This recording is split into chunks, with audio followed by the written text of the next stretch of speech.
Jwalokaha se re utlwile ka qeto ya ho nyollwa sekgahla sa tswala ke Banka resefe. Diphaposing tsa rona tsa kgaso re na le mohlophisi ditabeng tsa moruo kwana SABC Tshepo Mongoai. Ho re fa lesedi hore maemo ana a tla tswela pele ho fihlela neng. Tshepo re o amohela ditabeng tsa rona tsa Sesotho.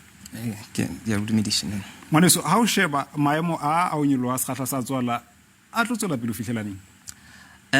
Bora economy ba lebeletse gore re ka nna ra bona di interest rate di tswela pele go godimo go ba go fihla ka kotareng ya pele ya ngwagong o tlago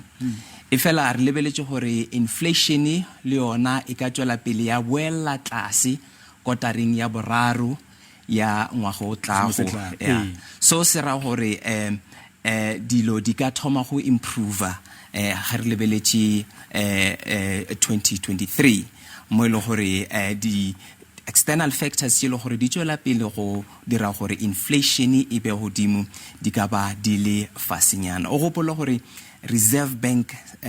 semino sa bona se segolo aim ya bona ke go bona gore di inflation expectations gore go ya inflation ga re lebeletse go ya pele e swantse e be ka tlase a taolo ga ba lebelle gore ona jwale inflation e mo kae ba lebeletse gore e swantse e be ka tlase ga taolo di kgwedi tse di tlang go ba mengwaga e tlago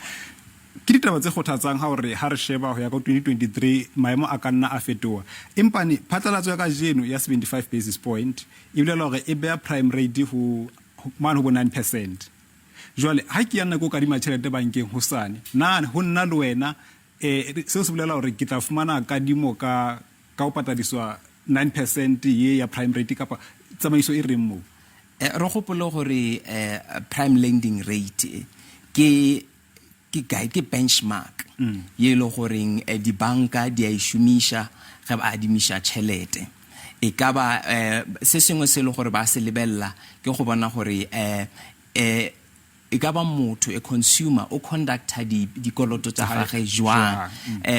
ke ka nako nngwe le gore ha o le ona le matlhatse o ka khumana e le gore ba o fa prime mara ga se antshi o hwetsa le gore ba o fa prime +2 prime +3 di le gore na a risk element o gopole gore interest e ba o fang yona banking e bontsha risk ye le gore o ka ba o ba fa yona ga ba adimisa tšhelete so the higher the risk the higher the interest on top of a prime rate ha bua kana risk yo mohlomong ke keletso efeng o ka efang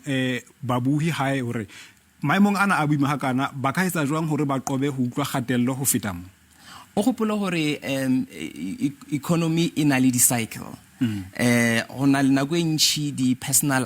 financial advisor ba bolela gore save for rainy days ge ba re save for rainy days ora gore ona le nako le gore dilo di tla ba thata go ya pele re sa tsebe gore neng e fela ona jwale ke example ya go bontsha gore dilo di thata ha ile gore motho o gona go save o gona go